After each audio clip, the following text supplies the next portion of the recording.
Superhero Stuff You Should Know is part of the Greenlit Podcast Network. Hey, this is Ben from Superhero Stuff You Should Know, and I have an important announcement for you guys. At the end of every single episode of Superhero Stuff You Should Know, you might hear us shout out to our fans, one of whom is Matt Herring, who was one of the original Superhouse fans. He's always given us his support, and now it's time that we support him. We've just recently found out that Matt has been diagnosed with stage 4 colon cancer.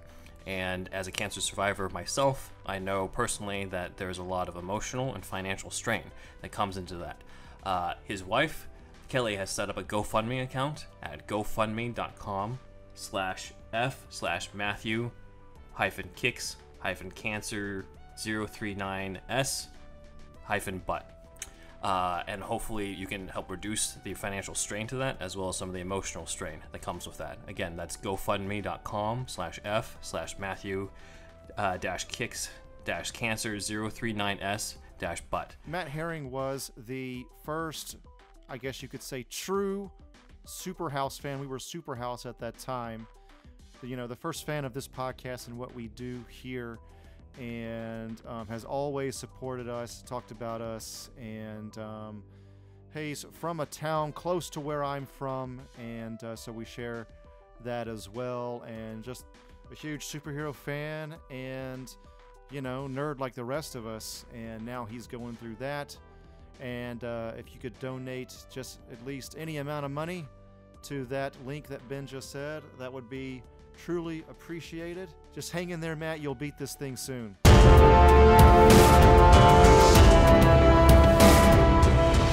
Holy early afternoon, William Dozier. What would you like to meet about? Well, something's come in the news. I don't even know why. Is that your real voice, by the way? Is it, okay, anyway. What's wrong with this voice? So, the Catholic League has, well, you've come under fire. Do you know why? Oh, the Catholic League? I can't imagine why the Catholic League would want to come after me. Well, you didn't say GD, which is good, but... Is it all the holies? I can cut down on the holies. You would think so. That's actually a good guess, but no. Well, there's no way to say it gingerly, so I'll just put it out there.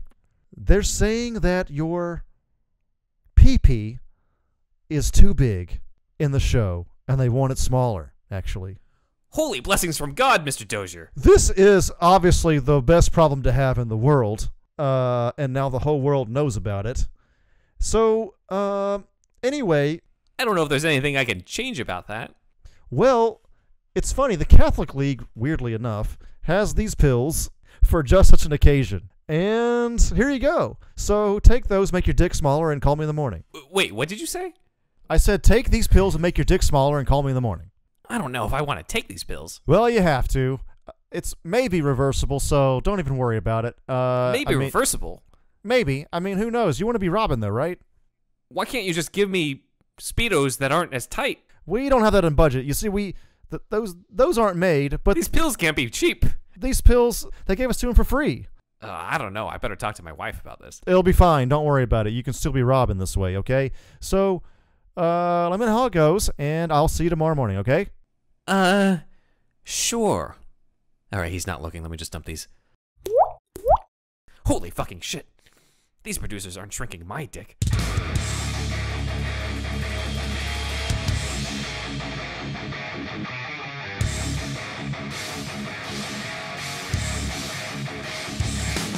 Merry Christmas and Happy Holidays from Superhero Stuff You Should Know. This is the Santa who knows too much about Batman, Ben Wan, and I'm here with my co-host. The gift that keeps on giving, Ben Wan.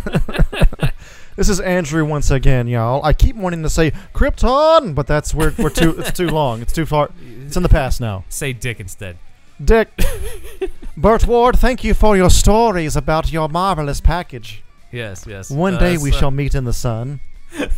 Welcome to part 2 of our 80th anniversary special Into the Origins of Robin, which also happens to coincide on the week of Christmas. So that is why I'm in the Santa hat. And our gift to you viewers is, in addition to more dick jokes, more about the origin of Robin. And Dick so many double entendres about packages. Yes. So if you haven't seen part 1 yet, go back. Watch part 1 and come back, but basically these episodes cover all the different versions of Robin's origin, specifically the Dick Grayson one. So the different ages he started crime fighting, the different ways the Graysons die, the different ways he meets Batman or Bruce Wayne, and the different explanations behind the name and the costume. Yeah, sometimes our part 2 or 3 has more hits than the part 1, and it's like, Always thank you, mystifies me. but you missed the first part. Yeah, I know. I think one of our most popular episodes is The Dark Knight versus Comics Part 3, and I'm like, so you're not interested in Part 1 or 2? Yeah, we're Only skipping wanted it. Part 3. I mean, the mysteries of the algorithm moves in mysterious ways. Indeed, yeah. But yeah, last time we covered everything from the first comic book appearance in 1940 through the comic year 3 in 1989. So now we're going to cover everything from the 1990s up until today. Today. Yep. So as you can see, I got my Funko of Batman and Robin, based off of the cover by Andrew's favorite gangster, Carmine Infantino, for Batman. Such a great name, though. It is. I know it is. And I got my Santa hat, and I'm also in the Bruce Wayne turtleneck. As you guys saw me in the 89 Ben Cave episode. But anyways, we're going to start with a classic. It's probably one of the most popular Robin origins, and that is BTAS, Batman the Animated Series, Robin's Reckoning, Part 1 and 2. This was an adaptation by writer Randy Rogel, so this was not Paul Dini. Wow. Randy Rogel. You think Dini would want to helm such an important one, but maybe this guy had a better one than Dini did. Who knows? Dini's like, oh, no, you take it. You take the lead on this one. You got a better one than I did. One of the most notable things about this is that Dick Grayson in the flashbacks is, depending on which episode credits you follow, he's either 9 or 10 years old. He's a little boy voiced by child actor Joey Simran. In Part 1, in the credits, he's listed as age 10, and in Part 2, he's listed as age 9. So I guess Dick Grayson in this continuity has the power to age backwards. He's got that Benjamin Button disease. I guess. Yeah, but they make a very interesting choice where Bruce adopts him when he is 9 or 10, but we never see him as Robin until he's a teenager or a college kid in Batman the Animated Series. Okay, so he takes some time. So, to me, this sort of is them saying, hey, let's bypass the idea of him putting a child in danger and have him undergo the same amount of years of training that Bruce must have gone to in order to be Batman. So I was thinking this when we did the last episode. This makes sense. Yeah. I was curious what your thoughts were, because this kind of, it pretty much helps eliminate a lot of issues. We've got, like, the whole child endangerment thing. That's gone. We got the idea of he would need enough time to train. How realistic is it for a kid to fight crime? Now, like, he's given a good chunk, maybe not nearly the amount of years, but circus acrobatics, not enough. Yeah, not enough to fight crime on this. So I thought that was a very smart choice. As I said, in Part 1, there's a fight on a construction site that is very faithful, it feels, to the conclusion of the original appearance, Detective Comics number 38, where Batman and Robin are basically fighting Zuko's gang on top of a construction site. And at the top, one of the guys gives up the name Billy Marin, which turns out to be one of the aliases for Tony Zuko. So Dick Grayson realizes this when he types in Billy Marin into the Bat computer and finds all sorts of aliases. So in this version, Zuko has the aliases of Simon Dirks, Killer Coburn, Punky Lesh, and Sid the Squid, which is also the name of a character in the episode The Man Who Killed Batman. Punky Lesh. Punky Lesh, yes. Interesting. This is the first adaptation of Zuko, because the previous adaptation was way back in 1946, and they didn't even go for Zuko, as I covered in Part 1. Okay. Zuko is like the Year 3 version. He's thin and younger, and he's voiced by Back to the Future's Biff himself, Thomas Wilson. Oh, wow. Thomas Wilson, a.k.a. Biff, is also John Grayson in the same episode, because John Grayson has like maybe 1 or 2 lines. It didn't make any sense to cast an actor just for that. Yeah. It's interesting because I would have thought maybe they would have had like Lauren Lester, the guy who voices Dick Grayson, older Dick Grayson, do the voice, or maybe even Kevin Conroy. But it's an interesting choice. His mom's name was Yvonne, right? In the 1946 version. What's his mom's name in this one? Do you know? It's still Mary Grayson. Like, it's Mary Grayson and everything. John and Mary. Okay. Yeah, it's still John and Mary. That was my great aunt and great uncle's exact names. I guess it's the most common names back then. You're related to the Graysons. I am, apparently. Wow. Until Wesley Snipes killed them. Check out Oh part 1 for the man, reason behind fucking it. Wesley Snipes, dude. Fucking tax evasion, man. Come on, dude. You're fucking rich anyway. Why do you just sell a mansion and be done with it? He chose to go to prison. Anyway. As far as I know, anyway. If I'm wrong about that, I'm sorry. I am sorry. But I think that's the case. I think that's the case. I think so too. Here's another interesting fact. Mary Grayson is also voiced by another member of the cast because of the fact that she only had like a couple lines, and that was actress Diane Pershing, who's the voice of Poison Ivy. Okay. So interesting casting here in terms of the Graysons. As I said in the previous episode where we ended with Year 3, there's a lot of influence of Year 3 on this. Dick witnesses Zuko extorting Haley himself. Dick gets called Boy Wonder of the Circus, like in Year 3. We see him befriend an elephant who's part of the circus act, which is also in Year 3. Like this an is elephant? All very much. Yeah, an elephant named Sitka in the cartoon, who he has to say goodbye to when Bruce adopts him. So it's very. This is another thing very here. heartwarming. Most circuses, is from what I've seen on the news, the ones that do exist, even before COVID, animal rights activists, you know, like they've made the elephants virtual. I think like the fucking like hologram shit. Yeah. Like it's so this is just another aspect of something that they have to update from the golden age and hell even 15 years ago probably. Yeah, because you know this what is I mean? 1993, so that's still a real elephant in this version. Yeah, it's just it's just funny what, you know, all these things that change. And I mean, I agree with it. I think that, you know, those animals don't want to be there. Controversial statement maybe for the internet, but I think you a lot of know, people will agree. yeah, like, do we really care? I don't know, man. It's just anyway. Let's keep going. Let's move on. Also an interesting beat, because this is influenced from a comic called The Glimpse from 1990. I did not include it because it doesn't really add that much more to it. I'll cover it more on the Patreon. But in The Glimpse, Dick is on the way to the act when he passes by Zuko. And he's like, wait, isn't that the guy I saw extorting Mr. Haley? And it's Zuko in disguise, having done the dirty work of cutting through the ropes. Okay. So that's an added element because Dick now has an opportunity to be like, hey, wait a second. But his father says, hey, we got to go on and do our performance. And of course, that leads to the death of the Graysons, and Dick forever blames himself for not having done something. Based off of what he saw.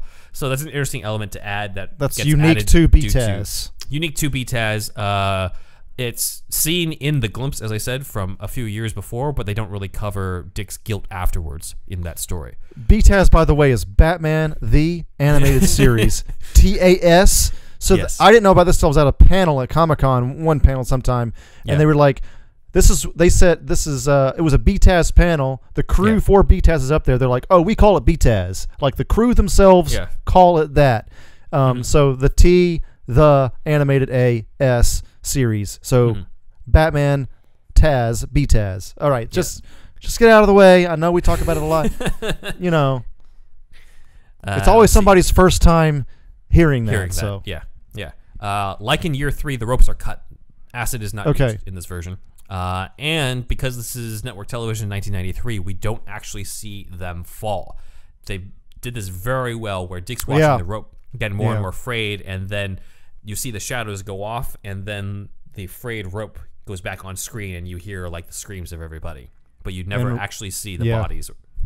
So, yeah, it's actually better that way, isn't it? Like there's something so leaving it up to the imagination. Yeah. It's tasteful. It really is. Like, I think even if I was making a rated R version of this, I would maybe even go that route. Like, that's so good. You know, it leaves it up to the imagination. Yeah, and it's beautifully done, the way they do it. And, of course, it's a lot of the things that BTAS does is beautifully done. But this take especially. It's very poignant, the way that they did the Robin origin, and it's probably my favorite of the adaptations. Let's see. Jim Gordon is afraid to leave Dick there because in this version, you know, is like, oh, he said that he saw Zuko. That means that Dick is a material witness. So Bruce is like, hey, what if I take him in? Because who's going to go after me in my mansion if everybody knows that he's with me? You know? So Gordon's like, kind of weird, but I'm out of options, so. This might be the Sure, first version I guess. where Dick goes to Bruce for witness protection, for his own safety. Which That's is an added interesting element from here. Gordon's perspective. Like, this is looking like a mob hit on this family. We have a surviving family member. Yeah. This kid is a minor. We got to do something about this kid. Yeah. So, yeah, the cop perspective is always so interesting. Yeah, that's good. Plus, Good you've got stuff. that added thing of, like, does Gordon know that Bruce is Batman at Right. this point? Has he figured it out? And he's kind of just like, well, I can't think of a safer place in the back of his head. Right. I love that interpretation where it's in BTAS too, where he says like, Bullock says, "You know who he is?" And then Gordon responds, "I don't want to know." Yeah. Like, yeah. it's just Exactly. it's just like, Gordon's just like, I just let him be Batman. I just, he's helping. The city's a piece of shit. I just don't have time to care about that right now. Yes. Yeah. In this version, Zuko is the nephew to Arnold Stromwell, an established mobster who was created for BTAS and is in a few other episodes. So that's interesting that Zuko is connected to pre-existing mobsters in this continuity. Batman tries to get after him there, but Zuko gets away, and when he gets back home, Alfred's the one who encourages Bruce, like, hey, be there for the boy as a friend. And that's when Bruce says, like, hey, my parents were killed too by criminals, and talks to him about the pain. And Gordon would know that. It's a famous death in this story. The Waynes dying. They're rich people, right? Yeah, I mean, too, yeah. It's so Gordon. Yeah, obviously. I'm just still looking from Gordon's perspective. Especially if it's the Gordon from later continuities who is there the night that Bruce loses his parents and sees the tragedy and how it affects the boy at that time. It's a little tough to believe that, like, years later he's just going to be like, oh yeah, of course he turned into this vapid playboy. Like, it's unlikely to me that he's going to just side with the public image of that. Right. Yeah. Yeah. Interesting. Interestingly enough, in part 2 of Robin's Reckoning, we see Bruce training Dick in fencing before Dick knows that he's Batman. Okay. So Bruce is already trying to, I guess, give him some physical outlet at the time, but maybe not train him to be his sidekick yet. It makes sense. I'm liking that too. Mm-hmm. Yeah. But then Gordon, here's another thing that gives the clue that Gordon might know Bruce is Batman, but Gordon randomly shows up at Wayne Manor to say, like, hey, we might be close to catching Zuko. He's been spotted in this area of the city. Again, interestingly, Gordon shows up just to tell Bruce that. I mean, story-wise, it's mainly so that Dick can overhear and try to track down Zuko himself. Yeah. But, not exactly watertight. A little weird, but yeah, but whatever. If it's just like, hey, Batman, this is what's going on, it makes a little bit more sense. I mean, I don't know, but I know, but I don't know. Just don't worry about it. Zuko's gonna be there tomorrow. So Dick goes out on the streets. He was wearing like this newspaper boy's hat, which is interesting because in Detective Comics number 38, one of the first disguises that he takes on before he debuts as Robin is being a newspaper boy. So maybe that's a reference, maybe not. Who knows? Gotham is just all, and it should. I mean, I like that look, but it is kind of like a mix of modern plus Art Deco. Yeah. You know, that whole look. So. Mm-hmm. So yeah, I mean, sure, paper boys. Yeah, whatever. So as Paperboy Dick, he goes around the city trying to find. I am upset by the absolute paucity of Dick jokes in this episode. So far, we'll make it up to you. He's 9 or 10 years old. Oh yeah, we're waiting till he's a little older. We're waiting till he's a little older. That's why. That's the. We'll reason. wait till Batman Forever. Yeah. So in this he's version, 45 in that one. So yes. He helps save a girl who's implied to be a sex worker. When I make the Dick jokes, I'm thinking of mainly Burt Ward's Luscious package. As I said, the problem is that they never covered the origin in Batman 66. The origin of his package? The origin of his package isn't in continuity, so I can't cover that in this episode. Burt Ward, if you come on our show, we will give you all of the time to talk about the dog food you sell. You know about that, right? We talked about this before. Oh, yeah. Talk about your dog food if you also talk to us about how they went after you and made you take pills because of your dick. Like, we're talking like we're doing him a favor. Like, come on, man. I mean, I know I'm the one that brought it up, but Hopefully this can help you go some places, Mr. Ward. Yeah, maybe you'll do something with your life. Okay, anyway, the BTAS version of Dick Grayson goes What around. pills, by the way? I fucking cannot get over We that. talked about this, yeah. There's dick shrinking pills. Get those away from You me. don't want to take those, yeah. All right, so little Dick in BTAS is going around looking for Zuko, and he helps save a girl who's implied to be a sex worker named Chi-Chi. So there's that name again. Check out the Aronofsky Year 1 deep dive. Chi-Chi, yes, that's right, yes. Chi-Chi It means titty in both Japanese and Spanish. Chi-Chi treats him to a meal where the waitress points out where she knows where Zuko is. So finally, Dick finds Zuko and confronts him, and Zuko, of course, being a grown-ass man and Dick being 9 or 10 years old at this point, it's not even much of a contest, and Batman has to save him. And then Zuko gets Dick's away. like, why I yada? Zuko gets away and won't be seen again for another 9 years, which is when the present story takes place. And Batman takes the kid to the Batcave, and he's just like, tell me, how badly do you want Tony Zuko? And that's when he unmasks, and Dick finds out that Bruce Wayne is Batman and decides to stay on full-time and become Robin. Great adaptation. However, there is no explanation for the Robin costume or the name. The costume does not match up with what the Graysons are wearing in the episode. So I'm assuming we're going to get to a story that does explain the costume.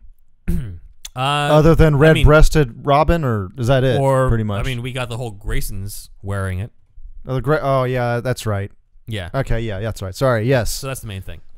But yeah, 1993's Robin's Reckoning, a classic. Obviously, you've seen this one, Andrew. I've seen that one, yeah. I guess, do you have any other memories of these episodes? Because I know there's so many classic episodes in this one, but this is one of the ones that I think I've rewatched several times. Those along with Laughing Fish. God, there's so many. In Heart of Ice, obviously, Feet of Clay. On those, is this high on your rewatch list or not so much? I haven't rewatched it recently, so I guess no. I mean, it's a good episode, or is it two? How many? It's two-parter, yeah. Two-parter, yeah. I don't like it as much as the others, but I don't know. Maybe I have to rewatch it though. I don't know. It's been a while. It's been a while since I've seen it. Actually, you should at least check out the end of part 2, where Lauren Lester's Robin finally confronts Zuko, and it's definitely one of the best performances he's given. In terms of just God, you're really selling it. I should have watched it before this, but I was too busy watching Brave and the Bold. Also my fault. I got you on that. It's good. It's so good though. Yeah, it is. It's amazing. Yeah. Unfortunately, no Robin origin in that, but there are some interesting episodes of Robin in it, so that's cool. But we're going to jump now. I am going to temporarily switch this out on video. I switched out my Funko stuff for Funko Val Kilmer with the Riddler envelope. So here we go, because we're going to be covering. I want the hat. I wish I had a hat, everybody. The Santa hat that he's wearing. I really do. So we have Batman Forever. Obviously, we've covered this extensively in 4 episodes of this podcast, but we're going to summarize this pretty quickly. Yeah. Look, if you guys want a Batman Forever deep dive, we got it. We got it. It's on YouTube. Yeah.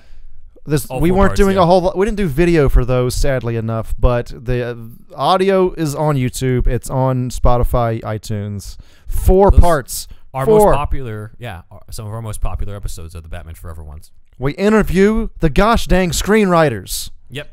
So screenwriters Janet and Lee Batchelor, they're a couple, wrote the initial drafts, and then they were revised by Akiva Goldsman.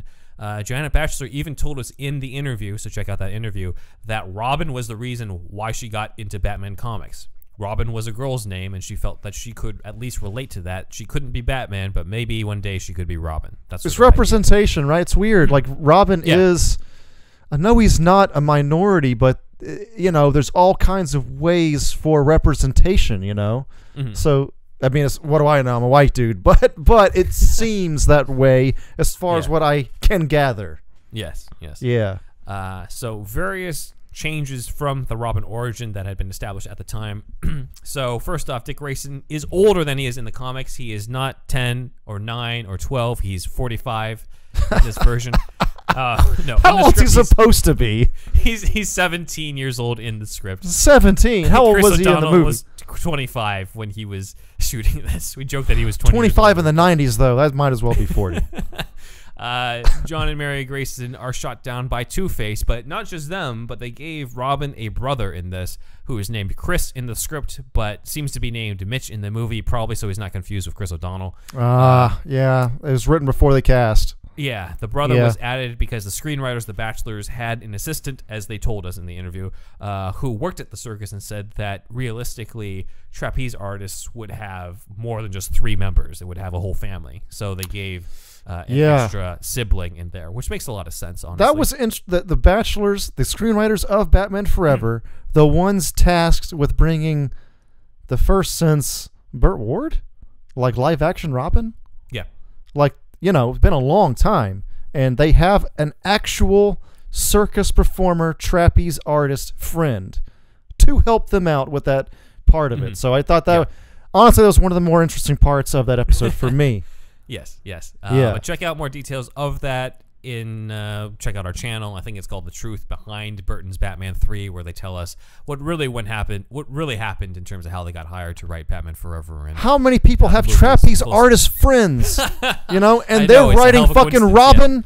Are you kidding me? Yeah, it's fantastic. That's what I'm saying. Yeah, it's a hell of a coincidence. But let's see. I believe, the actors were Larry A. Lee as John Grayson, Glory Fioramonte, sorry, I might have butchered your name, Glory, as Mary Grayson, and I don't think the actor who played the brother was credited because I couldn't find anything. Sorry. Here, it's not Boss Zuko, but it's Tommy Lee Jones's Two-Face, who comes to the charity circus and threatens everyone with a bomb unless Batman steps forward. Overacting like a motherfucker. Yes. Bruce Wayne is there with Chase Meridian and screams, "Harvey, I'm Batman," but nobody seems to hear him, including Chase Meridian, who's right next to him. So Grayson's trying to stop Two-Face's bomb. Two-Face shoots up and shoots the lines down. They all fall and die, but Dick survives because he was at the top. I would like to see somebody Alan Moore the shit out of a Chase Meridian and Max Schreck comic. Like they've never been brought into the comics, right? Not once. Like they got the rights, right? That's out of continuity, yeah. Like only stuff that's out of continuity for Chase Meridian, I think.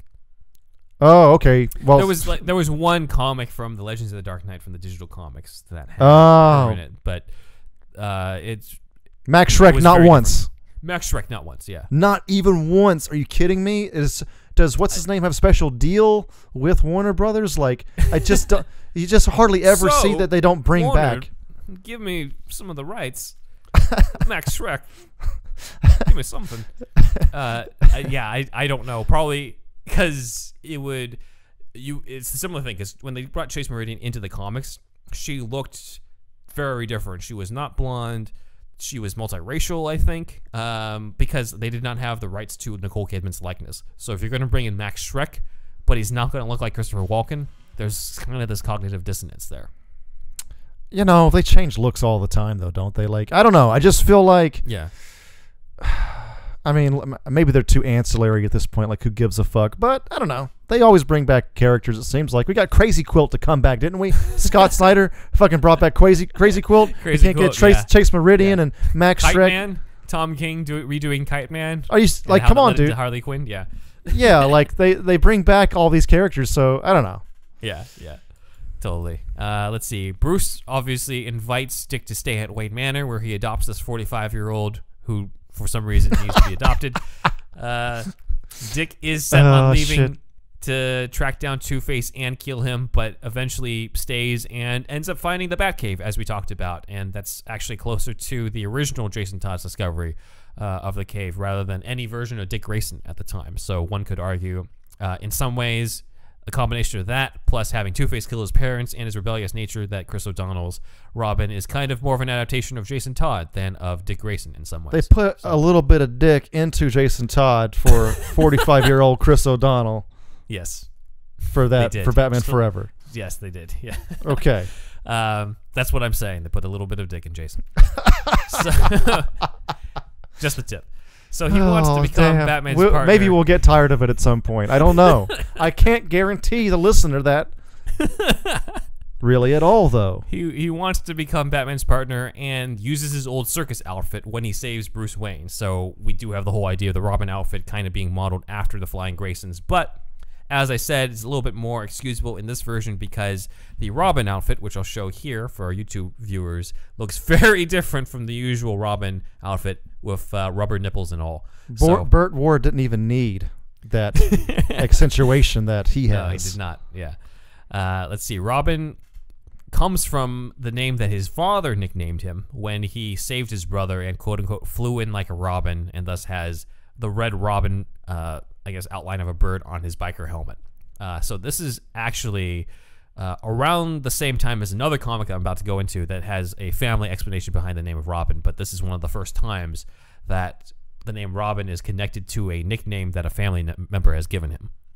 Okay. Is through Batman Forever. Now, this did get released in June 1995, but as you can imagine, this was also written in advance. So this explanation maybe even late 92, 93, like it was 93 at the earliest, I would say. Yeah. So technically this still predates the comic book version, which would have had a lot shorter time between being written to being published. So I would say I would credit Batman Forever first, and maybe it's a form of corporate synergy that this other comic I'm about to go into had the same idea. Let's see. Other thoughts on the Batman Forever Robin, Andrew? Other than being 45 years old, not really. I mean, I remember like when I was a kid seeing this in the theater. I liked him. I thought he was cool enough. It wasn't my favorite thing. Like I was a huge Jim Carrey fan actually, so it was just Val Kilmer Batman and Jim Carrey for me.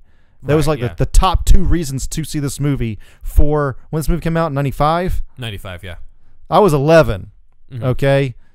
Or just about to turn 11, so like, God, perfect timing. But anyway, but yeah, so I don't know. Yeah, I liked him, but it wasn't my favorite thing, I guess. Yeah. No, I don't think Robin's anyone's favorite thing of Batman Forever, honestly. I will say though that like Batman Forever was finally a time where they brought in Robin because they were considering it for Batman 89 and Batman Returns, and I'm just gonna say this: thank God for Joel Schumacher, because Tim Burton had no interest in actually doing Robin well or bringing Robin to life. Really, he was kind of forced into it. Joel Schumacher, on the other hand, always associated Robin with Batman and had a genuine love for that idea. So you can debate about how well he brought Robin in, but I'm glad that he at least had... I'm just saying, I'm glad that when Robin was brought to screen, it was by somebody who had a passion for it and wasn't just forced to do it by the studio. Again, when HBO Max releases the Schumacher cut, we're going to have redemption like a motherfucker, and like people will... Well, Batman and Robin will always be kind of, not great for many people, but Schumacher, I don't know, man. Like, if that cut ever gets released, we're gonna fucking like, dude, it's gonna change a lot of people's like opinions about Batman Forever and all that shit. Like, Schumacher will be looked really well upon. I mean, he's already. I mean, Forever is already kind of seen as not nearly as bad as Batman and Robin is, but it's gonna be like even more so, right? So it's gonna be. Dude, HBO Max is just stupid not to put that on there. They're already doing the Snyder Cut. Are you kidding me? Not, it depends on what they can actually do. Because it's a different situation than Zack Snyder being able to finish his cut because Joel Schumacher's not around anymore, and we're talking about footage that is several. It's old. It's 15 years old. Wait, no, 25 years old. They got the 35 millimeters somewhere. But I mean. Again, this is not to shit on Burton's Batman movies, but I think even fans of the Burton Batman movies can say, thank God Robin was not in them, because he just doesn't fit in those, but I think, to me, he fits in Batman Forever, and I'm glad that it was Schumacher who brought him in, as opposed to Burton, who would have felt like he was forced to bring him in. Right. So, But yeah, check out more of our Batman Forever thoughts in our 4-part deep dive. Who knew that we would have even more to discuss on it? But apparently we still do. So, but yeah, moving on. So around the same time, and I think this is some corporate synergy here. They're just like, hey, we're doing a Robin origin movie with Batman Forever. Let's redo the origin again, since it's been a good 6 years since year 3. So we have Robin Annual number 4 by Chuck Dixon, art by Jason Armstrong and Robert Campanella, where we also redo the origin again. Is he jumping through glass Batman style on that one? Wait, what do you mean? Oh, never mind. There's some comic where it's Robin Zero. It was in the 90s. Mm-hmm. And I ordered a signed copy from QVC. I'm not kidding. And I have it. It's at my parents' house somewhere, a signed copy of that. I mean, it's probably worth nothing, but, you know. Anyway, to me, I think the cover is just him swooping down. It's just Robin, just a picture of him in the air. But anyways, we're back to the acid being on the ropes. Okay, causing that. In this version, instead of the whole father nickname, it's now his mother's nickname for him because he was born on the first day of spring. So, okay, spring, Robin. This is one of many explanations in terms of why. He's given the name Robin later on due to his family. Okay. Similar to year 3, Dick cannot stay with the circus after the deaths of his parents, but instead of going to an orphanage, he ends up at what seems like a social services youth center where he gets beaten up by other kids. Okay. So this is a very different take. He tries to run away, but he ends up running into Batman, so he's back to meeting Batman first.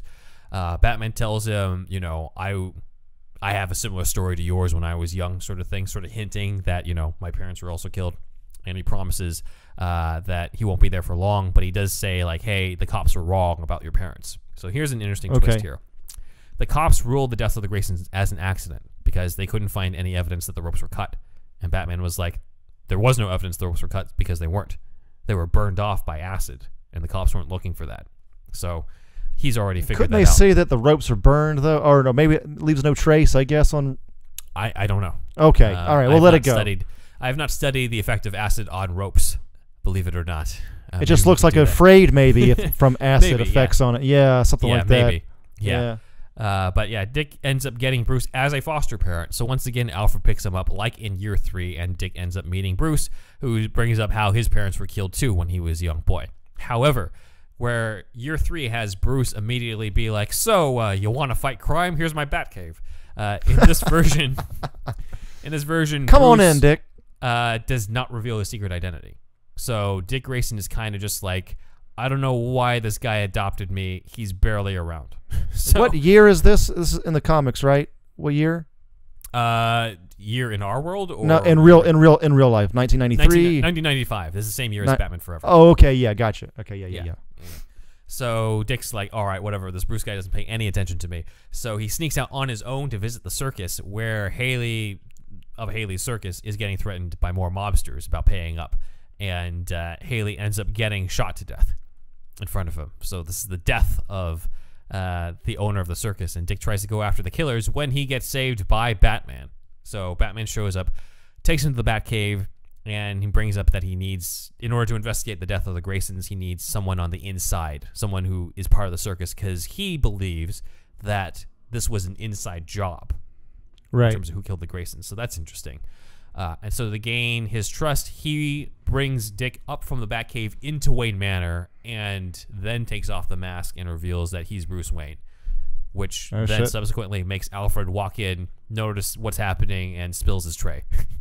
Wow. Alfred does not seem to get along with Dick Grayson in this version, and does not seem to want Bruce to take him in. So that's an interesting flip on expectations, because you would think it'd be the opposite. Right. On here. But I think Alfred already sees Bruce as kind of insane in this version, and doesn't like the idea of him putting the child in any more danger than the child already is. But this, I believe, is the first comic to establish that Batman only wants to work with Dick temporarily, and doesn't actually plan to turn him into a full-time partner later. So, to me, and let me know what you think, to me this feels a little bit more realistic, because he doesn't immediately reveal his secret identity. He only does it after this kid's proven that he's just going to get into a lot of trouble. And then he doesn't immediately want to turn him into a partner either, as opposed to Detective Comics 38, where he's immediately like, your parents were killed too, let me adopt you and let's swear to fight crime together. Like, it's a little No, yeah, I agree. out. I agree. I like this way a little bit more than that one. And what's the reason that he doesn't get along with Alfred, or Alfred doesn't like him? Alfred just thinks he shouldn't be there. Alfred just doesn't think he should be there, and apparently for whatever reason, it's implied that Alfred doesn't like working with kids now. And I'm like, that doesn't seem like it's he worked with Bruce. True to the character. Yeah. So Yeah. this is retcon. This is like, it's unique because we don't see Alfred like this in any other version. So we'll just chalk it up to this version of it. Okay. Yeah, that just seems a little off to me. I mean, I think the main beat there should be Alfred's basically like, we got kids in here now, Bruce. Yeah. What's going on? Yeah. Exactly. Like he must be thinking like, this is like a midlife crisis kind of even like on a different level than you being Batman. Yeah. Yeah. What's going on here? But Bruce still makes Alfred train Robin in criminology, forensics, and police science in this version, while Bruce is training him in martial arts. So he's being trained for 6 months before he's even allowed to be Robin in this version. Still, 6 months seems a little bit soon. It's not quite.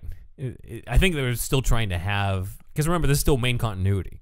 So you can't really deny that Dick Grayson fought crime as Robin as a kid in this version, as opposed to BTAS, where they're just like, we were only going to show you Robin as a kid. We control our own continuity.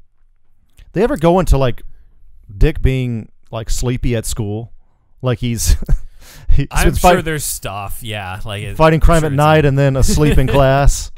Yeah, there probably is. I can't recall something off the top of my head about it, but I'm sure there's been something. Okay. Maybe it's just a waste of pages or something. They're like, we got to get back to Batman punching people. I think it's in the Batman show, the one from 2004, the animated series. I think that's in there. Is it in there? Okay. Yeah, I think it's actually in there. I remember there being a whole subplot with him in class and not doing very well because he's always out there fighting crime. So Bruce not the best parent at times. Great idea, yeah. So Dick designs his basically they're like, okay, what type of suit do you want? And apparently it's implied that Alfred and Bruce draw up all these designs of him being like Batboy or something like that. And Dick's like, I don't want to be Batboy. I want to be my own guy, my own identity. And he chooses Robin because of the whole thing of his mom nicknaming him Robin because of the fact he's born on the first day of spring. So, and I'm choosing these shorts. You can't do anything about it. Yeah, exactly. I've done too many squats and too many leg thruster things, whatever they're called. Quad exercises, leg press, maybe. Yeah. Leg press. All of those. So Batman and Robin end up debuting, and they actually face Riddler, Poison Ivy, Joker, and Two-Face before Tony Zuko in this version. Batman's like, we're going to make you wait. I'm going to get to mine first. Yeah. Before you get to yours. Zuko is back to being the fat version from the 40s, as opposed to the thin version from BTAS in year 3. And we find out that Zuko has his fingers in all the union rackets, and he wanted Haley's circus to either go union or pay him the protection money. And Haley didn't do either, and so that's why the Graysons were killed. However, in this version, Zuko was not the one to do the hit himself, nor was it any of his henchmen. It was actually, bringing it back to the 1946 Superman radio show, the Ringmaster. So the Ringmaster was the inside job in this one, so we're kind of combining the Superman radio show with the traditional stuff. The Ringmaster used acid on the ropes in order to pay off his gambling debts to Zuko. So Robin... I like that too, though. That's pretty real. It sounds kind of real, honestly. Yeah, and so it also feels more personal, because instead of just like, hey, this one random mobster decided to pick on my parents, now it's, hey, this guy betrayed me, and he was part of my family before. Right. So Robin finds the Ringmaster, chases him down, and the Ringmaster is basically, they're like jumping on top of the trailers of the circus, because the circus is about to travel, and the Ringmaster ends up falling into the tiger's den and mauled to death. Wow. So kind of dark, but this is Robin. This is him basically getting his comeuppance without Robin actually killing him deliberately. So that happens pretty quick after. Yeah. Okay. And at the end, Batman's like, all right, I guess you're my partner now. And that's the end of Robin annual number 4. Okay. So that's their take on it. Personally, I do like the Ringmaster thing. It is a little bit more convoluted than the usual Robin origin. What do you think? I'd like the Ringmaster thing. It being like,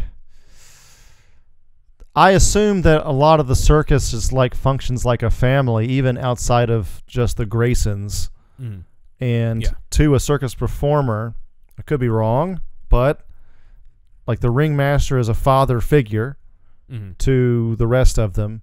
Yeah. The Ringmaster is a circus owner, right? Like the Ringmaster is Haley. Not in this version. Haley's the owner, but Rutledge is his name, is the Ringmaster. So it depends. Okay. It depends on the version. Okay. Well, still, he's like a top guy, and it's just like, even if it's more convoluted, maybe it's a story of betrayal. Mm-hmm. Yeah. You know, within the like family, well. it's not by blood, but his circus family. Mm-hmm. So I think that really, for me, that works. Yeah, definitely. I do like that element, and it seems to be missing from other versions of this. Yeah. Let's see. Moving on. 2 years later, they decide to retell the origin again in Legends of the Dark Knight number 100. And you were tired of those pearls falling into the street after the Waynes are being shot? Well, we got more Robin shit, too. To be fair, as you've noticed, we got a huge variety of the different ways that the Graysons fall, though, or the different reasons why. That's true. Meanwhile, Krypton just fucking explodes every time. This is by the late, great Denny O'Neil, the guy who didn't even like Robin's existence, but he creates his own Robin origin in this one. Art is by Dave Taylor. This was released as Legends of the Dark Knight number 100 in 1997 in a story called The Choice, obviously referring to Dick's choice to become Robin. So, once again, Dick overhears somebody threaten Mr. Haley. In this version, it's not Zuko, but a henchman in a cowboy hat that I'm just going to call Cowboy Hat. So, Cowboy Hat threatens Haley. And when Dick tries to tell his parents about what's been going on, John tells him, not now. Bruce, again, is in the audience. There's a nice beat here where Bruce pays for everyone in line in terms of their ticket, because not everyone can afford the circus. And he even pays for a family with a boy named Tim, who might be Tim Drake. So, again, still keeping in continuity with that. There's a nice beat where Bruce sees all the families and knows he can never have one of his own. So that's a nice foreshadowing. A nice little. Is this this is also mid-90s? 1997. Yeah. 97. Gotcha. So the same year you see bat nipples and ice skates in the Batman suit with George Clooney and Batman and Robin, you get this introspective character moment of Bruce Wayne feeling like he will never get a family. That is a luxury he can't afford. Literally ran out of my mom's van, running to the theater at probably the Eastdale Mall in Montgomery, Alabama, and there were some other kids waiting in line to get their tickets. And the kid said, "Run, Forrest, run," making fun of me. And I had never even heard that joke before. It was new at the time, I guess. But anyway, I remember the exact fucking day I saw fucking Batman and Robin in the theater. Yes. Running to such a, not the best Batman movie. It could be because they wanted to do some promotion tie-in that they decided to retell the origin. Because again, noticeably, the previous time they retold it was the same year that Batman Forever came out. So now they're retelling it the same year that Batman and Robin comes out. Coincidence? I think not. No, they all plan this shit. I think. Yeah, this is definitely synergy. Yes. Definitely planned. I'd say. Murder happens as usual. Graysons fall to their deaths. At this point, it's just like seeing Martha's Pearls. Especially if you're like me and researching for this episode. So Bruce is in the audience and he sees the rope that's been cut as it falls with the Graysons, and he pretends to drop his hat into the circus ring as an excuse to go into the circus and pick up the rope and put it, basically pocket it and get evidence so that he can investigate. So that's kind of a cool beat. Yeah, definitely. Dick knows that Cowboy Hat is behind this and immediately goes to Cowboy Hat. He's never named. He goes to Cowboy Hat and he knows this was a murder. He knows Cowboy Hat was behind him because there's no way it was an accident, because his dad always checks the ropes before they go up to perform. Batman saves him in this confrontation, and the circus folk allow Batman to take Dick away as they call the police on Cowboy Hat. So automatically Cowboy Hat is going to jail. The murderer of Dick Grayson's parents is going to jail. But his boss Zuko, is still a part of the story. So Zuko, again, back to being the fat version. He wanted to basically use the circus to transport and smuggle goods in this version. Okay. That's why he wants the circus. So there's an explanation added in terms of why they're hitting the circus, because at this point in the 90s, that seems like a really weird idea to extort a circus. So now there's a better explanation. He has Cowboy Hat killed in prison, so he won't talk. So there goes Cowboy Hat. There's a cool detail that Batman, like in Batman Forever, is investigating the Riddler, but when Dick comes to Wayne Manor, he decides to shift focus and help the boy because of how similar they are to each other. Eventually, Dick, thanks to information from Cowboy Hat before he was killed, finds out where Zuko hangs out at a place called Oxy's Club. And Dick goes to Oxy's Club to confront Zuko.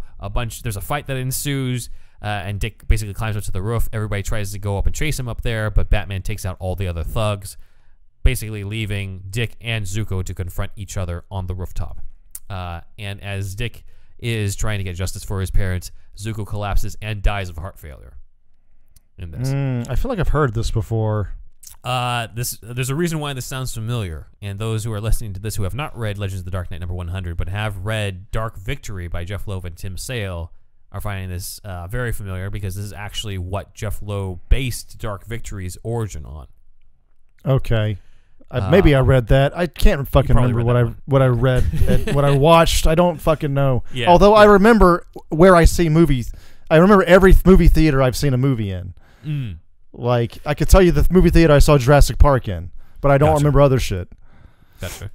Let's see. Back at Wayne Manor, Dick reveals he didn't want Zuko to die. He just didn't want another kid to face the same pain that he did. And, of course, Bruce shows up as Batman, but without the cowl on, and that's how he reveals that he's Batman yet again, and offers Dick the choice to help him, and then just gives him the suit and the name. So basically, here's the green Speedo and the booties. Your name's Robin. Let's do this. I got a sweet costume for you.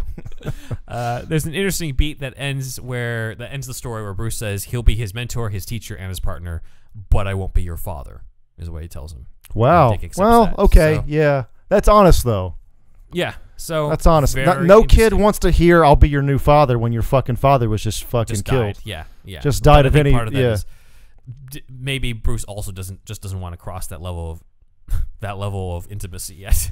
Yeah, that's probably the main reason. Yeah. Yeah, probably. Yeah. But yeah, when we get back from the break, I will talk a little bit about the two Robin origins I decided to leave out of this episode and why. So we will dive into that after.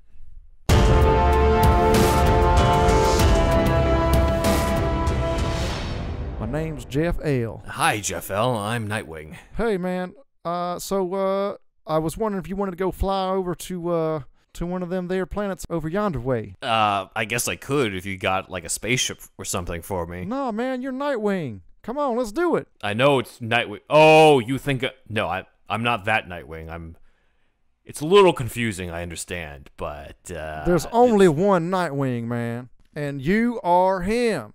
In Krypton, yeah, but over here, you see, I'm human. I'm not a Kryptonian. I can't do a lot of the stuff. I've seen that ass, man, and let me tell you, it's not even human. It is straight up godly. Well, thank you very much, I Squat. I don't know why that's relevant, but thank you. Anyway. The planet's not too far away, man, especially these days. Nibiru. Let's head over there, dude. You got to see Flamebird, don't you? You want to see Flamebird. You got a date tonight or something? What the hell is Nibiru? There's Mars. There's Jupiter. We don't have planets named Nibiru around It's the here. 12th planet, man. They got good beer there, dude. I don't... Godly beer. All right, look, I'll have you meet... your name is Jeff L. Jeff L. Jeff L. My name's... You can call me Jeff. Jeffel. Well, yeah. That's good. Okay. Some people call me that, but just Jeff's okay. Okay, Jeff, it looks like you should meet Superman. I don't think I'm the guy you want to talk to about this stuff. I can't even... I need one of these things as a grappling hook to get over to this building over there. I can't even fly. Superman is lame, dude. I want Nightwing, a god himself. Hey guys, it's Dead Man. I'm here again. Somebody call my name. I like to just show up randomly sometimes. Dead man, I think I got this handled. I don't think you're... Can you even inhabit Kryptonians? Sure, why not? All right. Let's give it a spin. All right, get in this guy so he can get off my back. Whoa! Oh, man. My name's Boston Brand. I still have the accent, though. That's fine, then. All right, now you can stop annoying me. I can go off to stop some crime from Blockbuster or something. Thanks, Boston. Blockbuster? What decade is this? It's not the rental store. It's the guy's name. I know what you mean, but he really likes video rentals. I don't know what else to tell you. I'm leaving this guy. Kryptonian body's too much, man. I'm out of here. You handle him.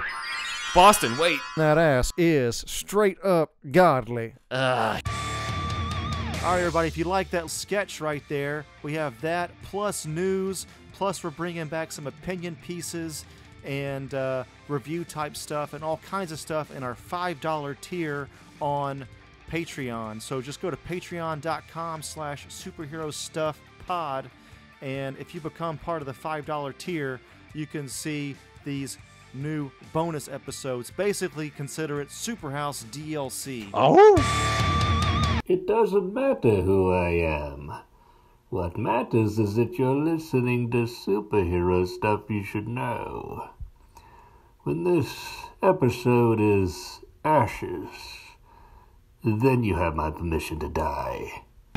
All right, welcome back, everybody, to our 80th anniversary special on Robin. As you've noticed, we started in 1993, and we basically just got through 1997 right now. This is the era where everybody wanted to retell Robin's fucking origin and did their own takes on it.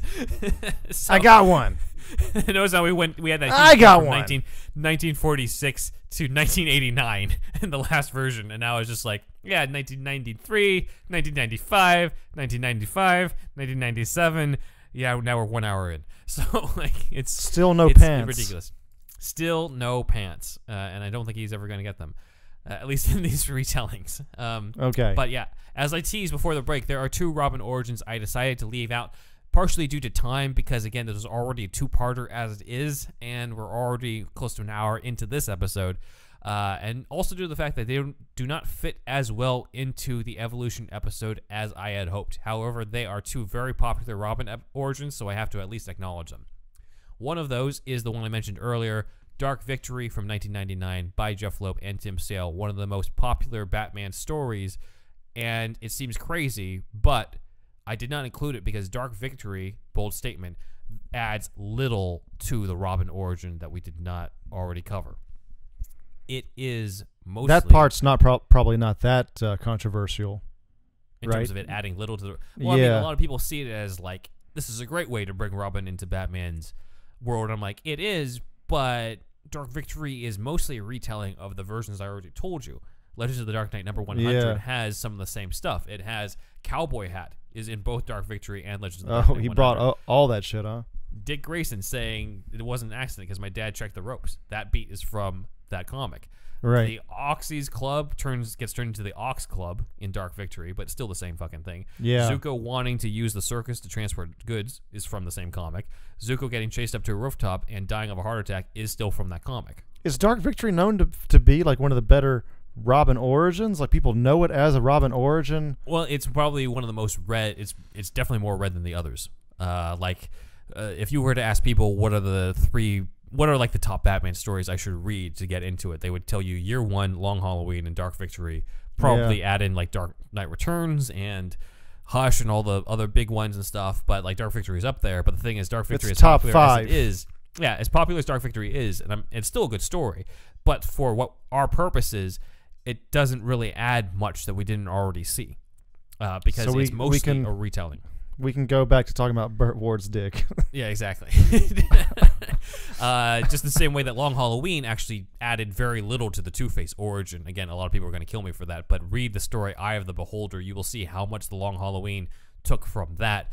Not saying that Jeff Loeb did a bad job with either story, but the conceit of Long Halloween and Dark Victory isn't telling those origins. It's telling those origins in the backdrop of Batman solving a mystery that involves a whole bunch of other rogues gallery villains and the evolution of Gotham as a whole.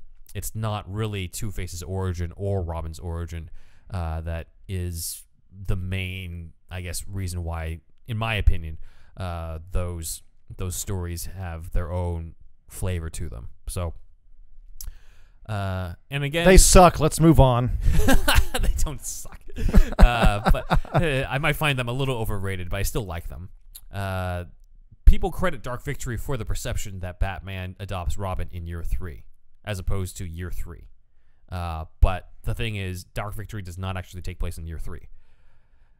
Long Is it Halloween. ambiguous? It's not actually. So year 1 takes place, right? And people assume Long Halloween is year 2, Dark Victory is year 3. That is actually incorrect. Long Halloween has to be at least the Halloween of year 2 going into Halloween of year 3, which means Dark Victory has to take place at the Halloween of year 4 going into the Halloween of year 5, because both stories start and end with Halloween, and the timeline doesn't match up for the Long Halloween to take place during You think year 1. DC themselves have thought about that? I'm just saying, popular perceptions of Dark Victory are wrong, and I'm using this podcast to correct it because so many people just think, oh, Dark Victory, it's a unique story of Batman adopting Robin in year 3. I'm like, no, you're talking about year 3. Dark Victory takes place in fucking year 5, and everything they did in Robin was done before by Denny O'Neil. So, check it out, guys, and find out for yourselves. I agree, Ben. The other Robin story I left out is the infamous all-star Batman and Robin by Frank Miller and Jim Lee. It is not part of main continuity, but it is responsible for the phrase, the goddamn Batman. Oh, man. Yeah. As I was very tempted, I did reread parts of it. I did take notes on it, but then I realized it would take up so much time for something that A, did not influence anything that came after it.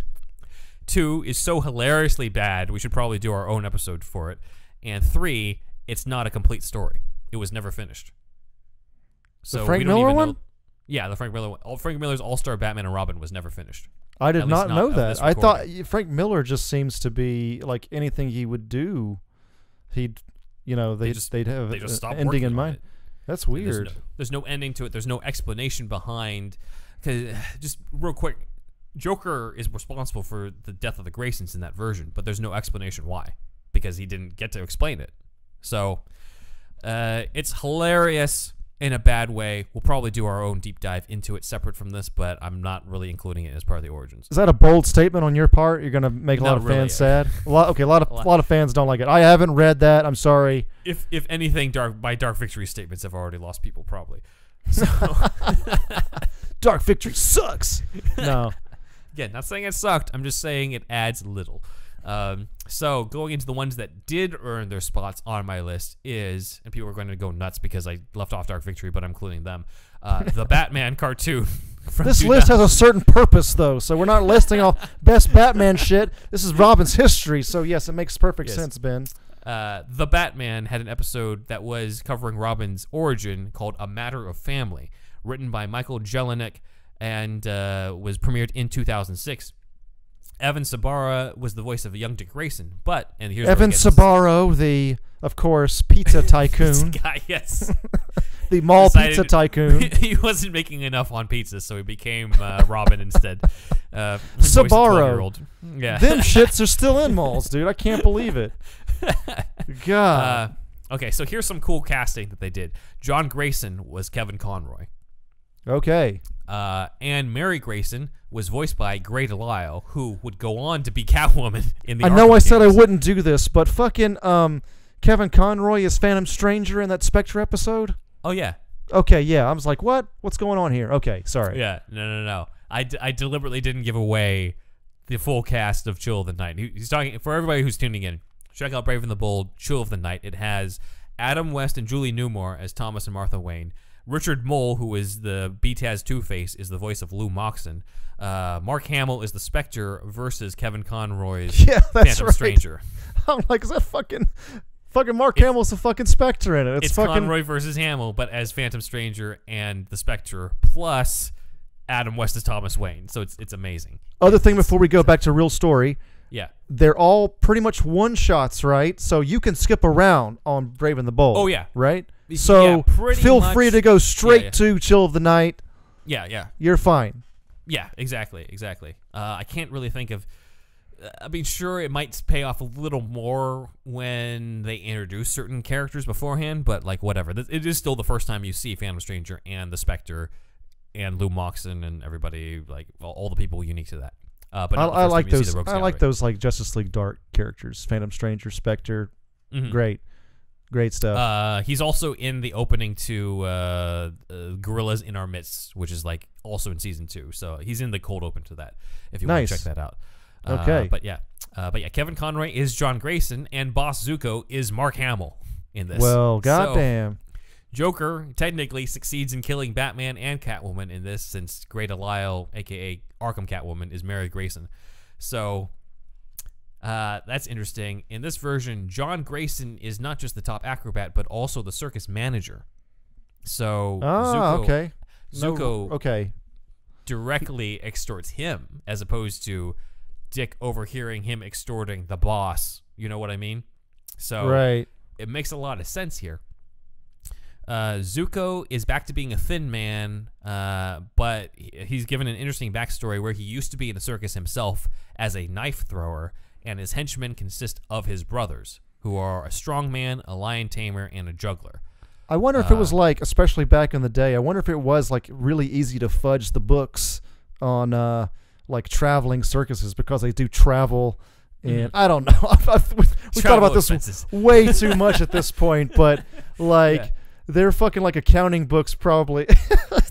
Goddamn, who thinks of this shit?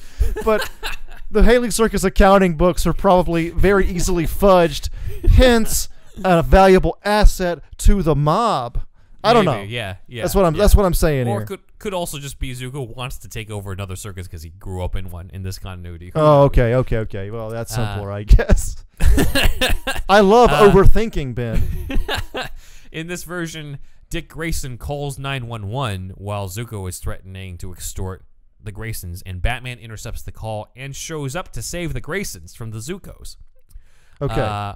And he helps capture one of Zuko's brothers, but the rest of the Zukos escape. And Tony Zuko says, well, our family's been divided. I think we should return the favor. So he decides to strike at the Graysons in revenge. So everything is so much more personal in this version from the Batman show. The Flying Graysons, of course, give Dick Grayson the future Robin outfit. However, he does not like how colorful it is, and he wears it as basically under a robe that he's going to unveil before he gets on basically to perform. However, the Graysons die before he unveils himself, which means nobody in public sees the Robin outfit. You know, Burt Ward wanted that unveiling scene. But this does solve the problem of Dick Grayson wearing the same outfit in the circus as he does as Robin. In this version, his parents still give it to him, but nobody sees it except for his dead parents. Okay. So that's very cool. Michael Jelinek had a lot of creative solutions to this. He's been thinking about it for a while. He's been sitting on it. He must have had the same problem I did, where it's just like, why would you not think that was Robin if the Graysons, the famous Graysons who died in mid-performance, have pictures of their dead bodies in the red and yellow and green suits, and like nobody notices it's the same thing. Color photo spread, USA Times, Gotham Times, Daily Planet. Yes. Everybody knows. Yes. Basically, his mom says, when I see you up there, you make me think of a little Robin. And Dick is like, ugh, like the bird? Kids my age get beat up for nicknames like that. Yeah. So Kevin Conroy's John Grayson proposes that maybe they should call him the Flying Squirrel instead, and then he decides to stick to Robin. What about Little Beaver? Little Beaver is a Jason Todd thing, not a Dick Grayson thing. Oh, okay. For explanation little on that, muskrat. check out our Patreon on Jason Todd for the explanation on that. But that was a proposed name for Jason Todd before he became Robin in the pre-Crisis version. Little Sea Otter. In this version, Zuko weakens the bolts of the trapeze in order to kill them. And just like in BTAS, we don't really see them fall, but we see Mary Grayson's point of view shot as she falls and sees Dick up there. and it's pretty bad in terms of not bad in terms of animation, but bad in terms of how horrific it would be to be in Not that as good as situation. BTAS though. Not as good, but a still creative solution, I think, and still Okay. a worthy episode in terms of Okay. the canon of this. I still like a lot of the changes they made here. Okay. Bruce meets Dick at the funeral, even pays for the Graysons' funeral, and Dick talks about how alone he is, and Bruce decides to take him in as a foster son. He's also determined to hunt after Zuko because from his standpoint, he doesn't want Dick to have the same burden he carries in the fact that his parents' killer was never caught. And so he wants to help Dick at least feel like some justice was done. So that's an interesting element. That's sort of implied, but is outright said in this version. Okay. Like in Batman Forever, Dick follows Alfred into the cave and figures out that Bruce Wayne is Batman. And has a talk. They all have a talk, and Dick wants to go after Zuko himself, but Batman refuses. And when Batman goes off, he ends up getting captured by Zuko, and Dick decides to go after them and don the circus costume. So now he's showing up as Robin to help save Batman. There's a confrontation with Zuko. There's a dark moment, and I don't know if they were deliberately doing this because Mark Hamill's voicing Zuko here, but Zuko has like a bowling pin, and he starts beating Robin with it. And it looks very reminiscent, the way that they did it, of Death in the Family, of Joker beating Jason Todd with a crowbar until Batman saves him. Yeah, it's probably a little Easter egg homage kind of thing, even though he's not Jason Todd. And it's not really Joker, but it's still Mark Hamill. So it's like, maybe. They're having fun with it. Yeah. Yeah, but this all takes place in the circus area where the Graysons died, and Zuko tries to avoid Batman by climbing up to the area where the acrobats were performing, and when Batman tries to go after him, Zuko slips and he falls, and Robin refuses to let him die and saves him. So that's kind of cool. How basically he swoops in, grabs Zuko, and brings him to safety. How this 12-year-old kid is able to carry a grown-ass man with one arm is beyond me, but this is cartoon physics. And hey, you got fucking super strong trapeze artist arms. True, okay, true.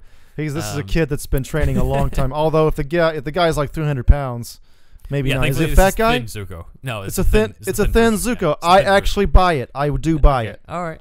Yeah. So Robin talks with Batman and says, Bruce Wayne, doesn't seem like he's a great foster father because he's never around, but maybe the Batman can be his foster father. And Batman's like, well, we'll have to give you a name. And Robin's like, how about Robin? And Batman's like the bird. And Nick says, it's a family name. And so he comes to accept the nickname that his mom gave him. So that is a lesser known Robin origin episode.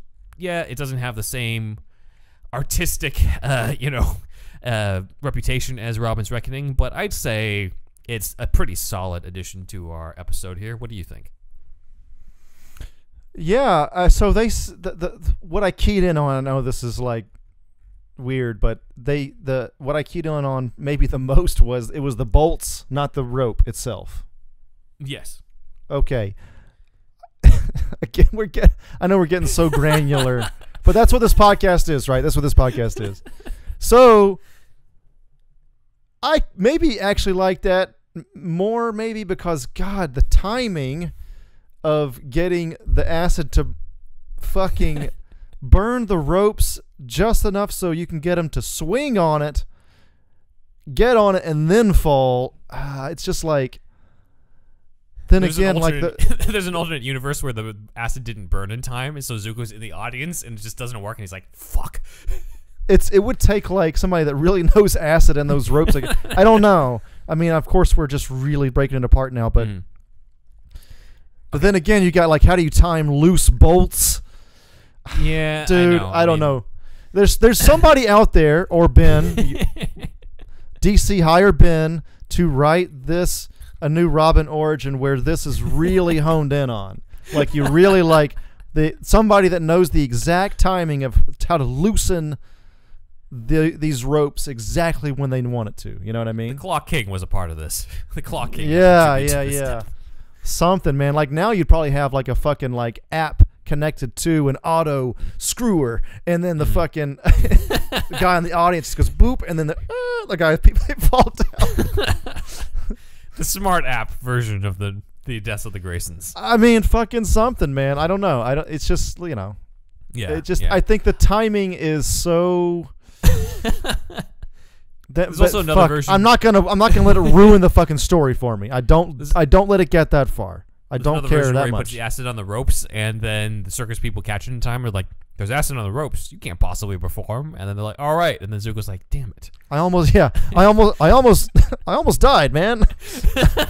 We're done with trapeze for today." Yeah. He's like, "Maybe it'll work this time." I'm gonna talk with the ringmaster about this shit Yes. and Haley himself. Yes. Is Haley fat? I imagine Haley being fat. Haley's fat in most versions of this. Yeah. Okay, yeah. Gotta have a fat circus later. If the guy's not fat, it's something wrong about it. Yeah. I think. Okay, one thing I'll give to Dark Victory, going back to Dark Victory. I know I left it out, but one thing that's cool is that the Batman identifies that the acid used on the ropes is the same acid that Maroni threw into Harvey Dent's face to turn him into Two-Face. Oh, wow. Okay, so this burned fast, I think. So Batman's like, I know that acid. I've seen what it does to people. Yeah. So I'm like, that's kind of a cool connection. A little unnecessary, but kind of a cool connection. Yeah, it's fine. I mean, I guess face and rope are different, but I don't know. I think... Yeah. We've been mostly America. Well, let's just say like DC.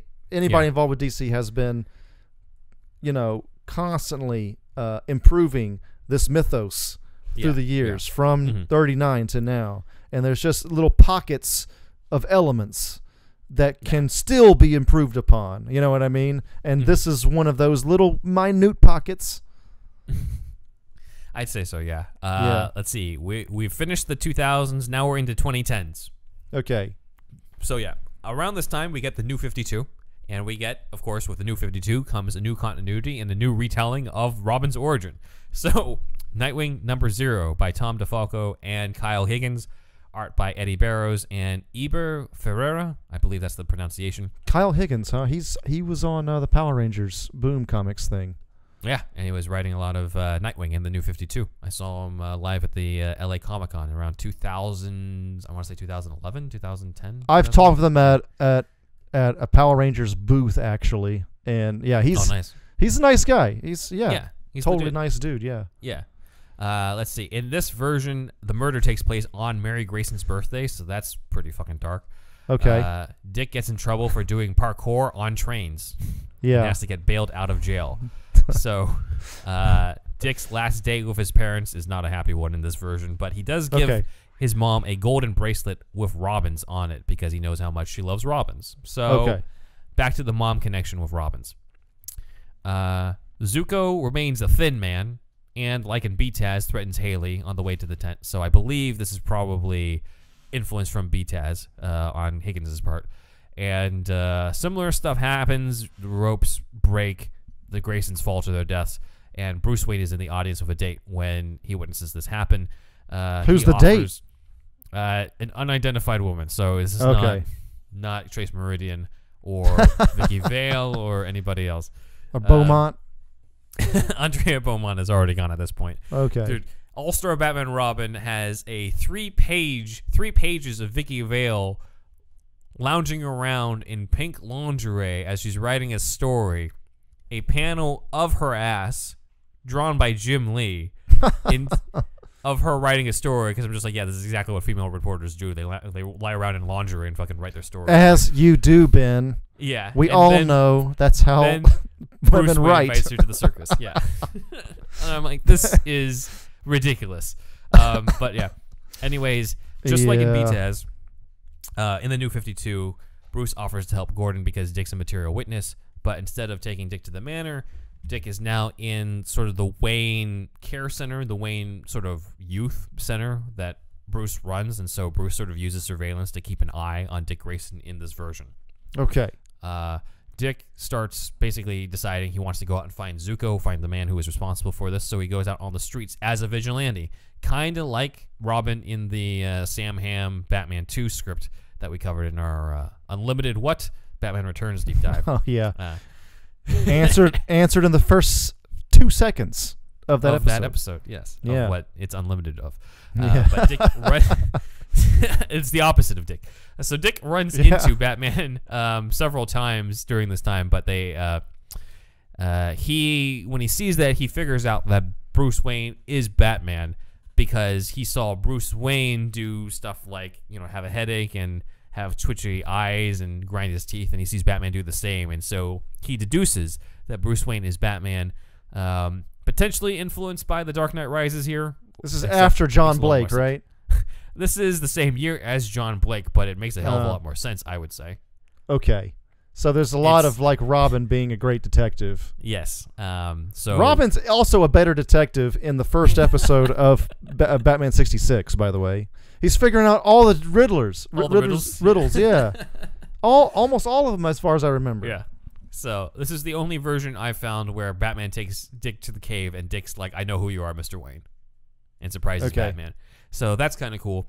And then we kind of have Dick's training being he's kind of like Oracle before Oracle was around, where he's behind a computer doing surveillance and stuff for Batman since he's just a kid.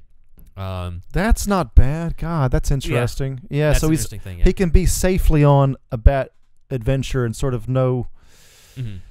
Yeah, I mean it's fucked up ethically. Yeah. I mean, Batman does a lot of weird in the real world ethics. But making a kid a part of it in that way, also not bad. I don't dislike it. How do you feel about that? I like it. I think it's another. It kind of covers the period that BTAS didn't cover in terms of like everything from when he was a kid to when you finally see him in the suit.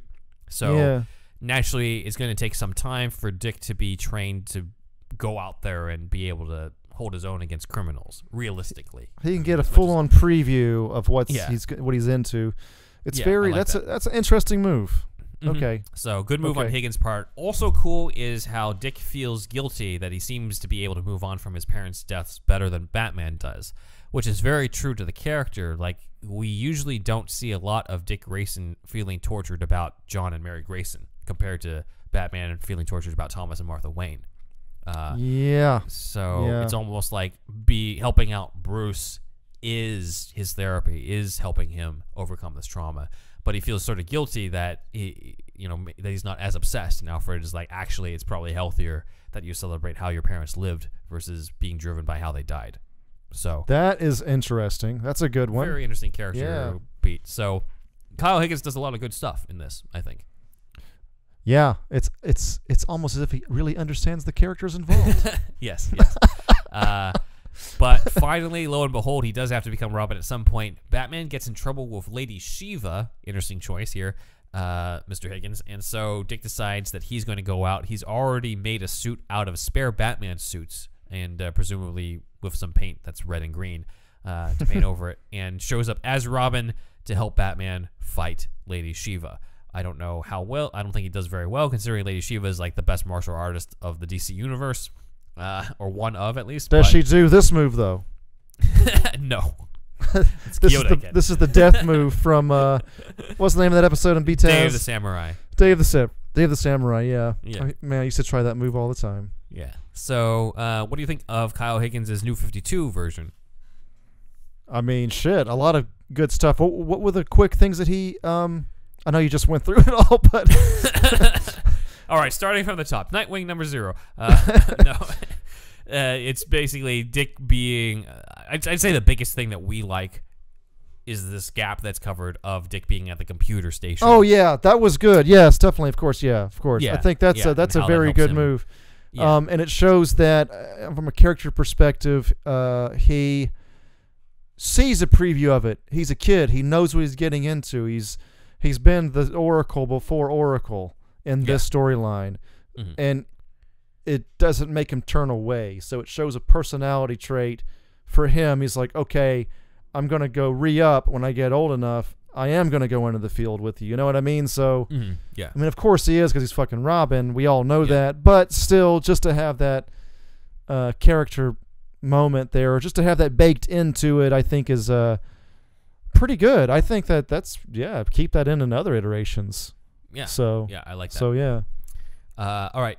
that is our final comic book, but we got 2 more adaptations, and then you and I are going to basically combine everything into the Ultimate Robin origin. Oh, shit. Well, you will. I'll listen to it and agree with most of it, probably, if not all. So we got to jump into the... I have to include this because it is a movie that covers Robin's origin, even if it's not the traditional one. Ladies and gentlemen, we're going to talk about the Lego Batman movie.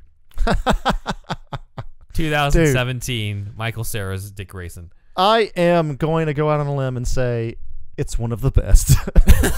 It's one of my favorite Batman movies. It's so good. It's such a good movie. So we do not see the Graysons fall to their deaths, but we do see an origin of Robin. Little Lego pearls fall. It's a little bit too dark. It'd be hilarious, but it is ultimately a kid's movie. Lego pearls. Yeah, Lego. Those one like small circular pieces. You know what I mean? Yes. Yeah. Yeah. Dick gets accidentally adopted by Bruce at a party in this. Shows up, and Dick ends up finding out that Bruce Wayne is Batman, as much as Batman insists that Bruce Wayne is his roommate. But anyway, Robin goes through all the different costumes and finds Reggae Batman, and decides to don the Reggae Batman costume without the mask and culturally appropriated dreadlocks, and decides the pants are too tight, so he removes the pants. Oh yeah, that was good. That gives us the one and only origin to why his legs are showing in the Robin suit. It's great. Until 2017. See, this is the thing. We get so much fun and joy from all that silliness. All of that silliness from the Silver Age and the Golden Age. Like, are you kidding me? Like, that's... Yeah. Like, even though... I mean, yeah, it's just, like, re-envisioned again, and it's great. Yeah. Like, it was great. Yeah. Such a competent movie. It really was. And my parents also, they finally watched it with my nephew that was like 3 or 4 at the time. And my mom has always been like, you know, whatever. Well, my mom was the one that took us to the movies in the 90s. So she's seen that shit. Yeah. But my dad, of course, I've talked about before, is a Adam West fan, grew up watching it when it aired in the 60s. And they have the whole, you know, Adam West punch out at the end. So my parents love it. My parents loved it. So, like, I thought that was really cool. It's great. Yeah. Let's see. Dick comes up with the codename Robin while he's on assignment when trying to steal from Superman's Fortress of Solitude, and he proposes the name. Batman doesn't like it, but part of it is because he wants the song "Fly, Robin, Fly" as his theme song. So, okay. And that is the Robin origin of the Lego Batman movie, arguably one of the best, mainly because of the explanations they give for Robin's outfit and the name. A fully comedic, not even, you know what I mean? Just Lego. But I mean, it's just done so well. I appreciate also, that it so feels much. more excusable to have a 12-year-old Dick Grayson in this version when it's a comedy like this. You get more mileage Legos. out of it. And as far as like, you know, the Batman in this being so, you know, they make fun of how dark he is. Yeah. With the no parents and all that, and then you have a real like gee whiz kind of Robin, you know. So yeah, it's great. So let's see. Our final adaptation to go over is, and I talked about, I teased this earlier, is Titans. 2018. We have probably the most faithful live action adaptation of Robin's origin, which I realize is not saying much because this is only the second time. But the best confrontation of him against Zuko. That scene is great, but we'll get to it, I guess. Season 1, the episode ironically titled Jason Todd is the episode where that happens. Okay. But Dick Grayson is 12 years old. Actor Tommaso Sanelli, I might have butchered his pronunciation of that, but Sanelli plays Dick Grayson at 12 years old. Similar to Batman the Animated Series, we see Bruce adopt him when he's a boy, but we never see the Tommaso Sanelli Dick Grayson in a Robin outfit. Okay. So they took the same page there. Actors Randolph Hobbs and April Brown Shodkowski are John and Mary Grayson. Once again, it is acid on the ropes, very true to the Detective Comics number 38 version. We see them fall, and Dick is unable to catch them when they're basically falling towards him, and he's standing on the support on the other side. So very well done. The first and so far only Boss Zuko in live action, amazingly enough, actor Richard Zipieri. Yeah, because before it was Tommy Lee Jones as Two-Face. Right. So, yeah. We've never seen Zuko before, and we end up seeing Zuko's son later on in the series. But the Flying Graysons are in red, green, and yellow. However, it's a different pattern than the Robin outfit. So this is an interesting way around it, where it's still based off the Flying Graysons, but not a direct costume lift. Right. So right. I do like that as well. Yeah, it's at least a little something. Yeah. Yeah.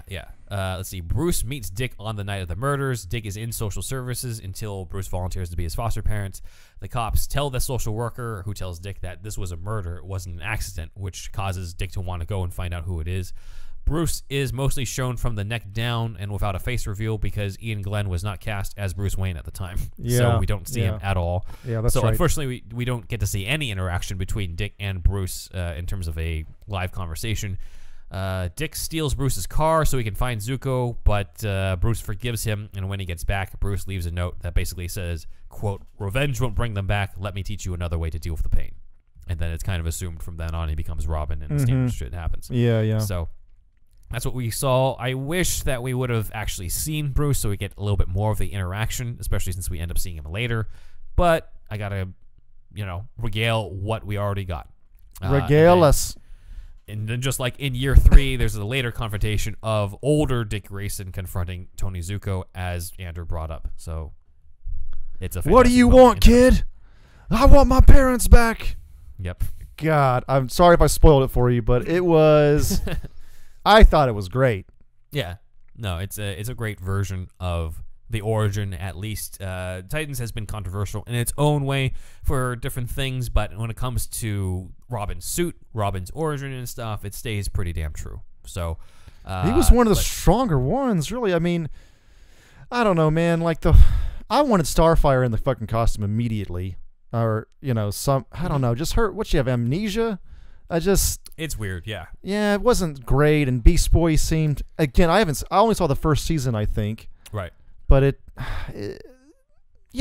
was okay. Mm. That episode was great, though.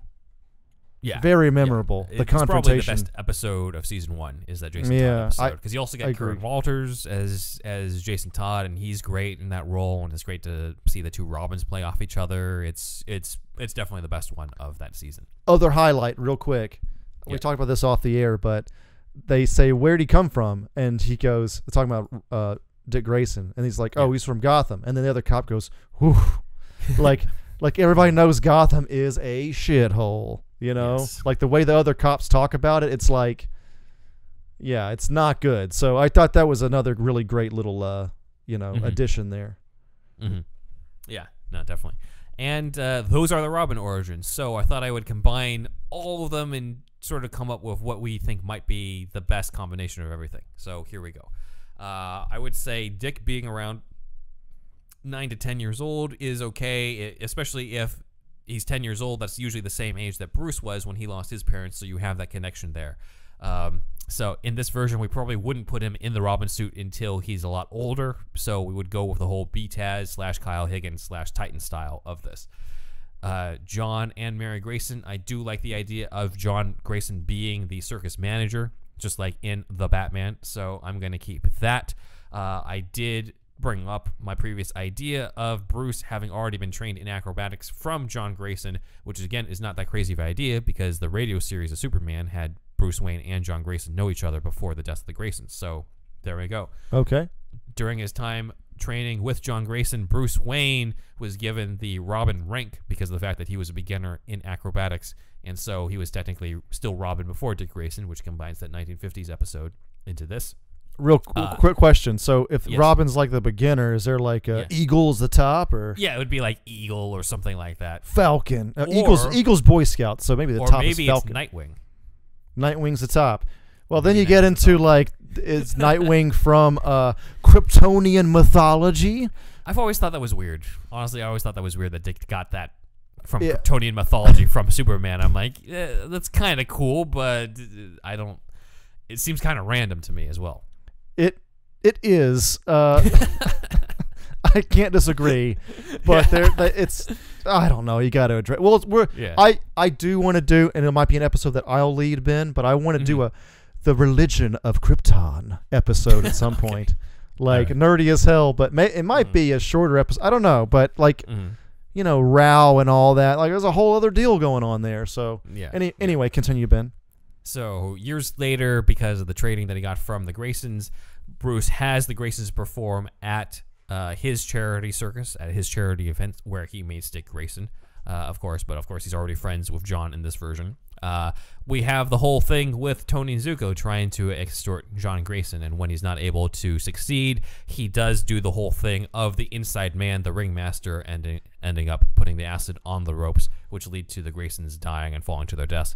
Dick Grayson is later adopted by Bruce Wayne because of the fact that he's pretty much a material witness to all these sorts of things. However, Bruce does not immediately reveal. We sort of space it out like they did in that Robin Annual #4 by Chuck Dixon, where Bruce Wayne is trying to investigate on his own, and we sort of gradually get the idea that Dick gradually comes up with the idea of being Batman's partner and avenging his parents' death with Boss Zuko and everything like that.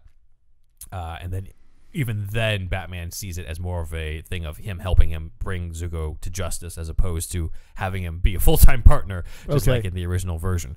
So he gets that. The Robin name, of course, in our version comes from the Grayson tradition of ranking in terms of the trainee, which is why Dick Grayson would be okay with Robin being passed down to other people like Jason Todd afterwards. So we keep that. I do like the Batman animated series version of the outfit being in sort of outfit that was made for him that he never got to use because he lost his parents right beforehand. So that outfit is then forever not just tied to his parents, but losing his parents at the same time. So thank you, Michael Jelinek, for that. And then similar to the Kyle Higgins version, we would see him training over a long period of time. So probably from when he's 10 years old to maybe he's like 18. So we get like 8 years of full training with him and Bruce and Alfred in the Batcave, and him being on computer and everything like that. Batman being a steward of the law lets him make his own decision when he's 18. Yes.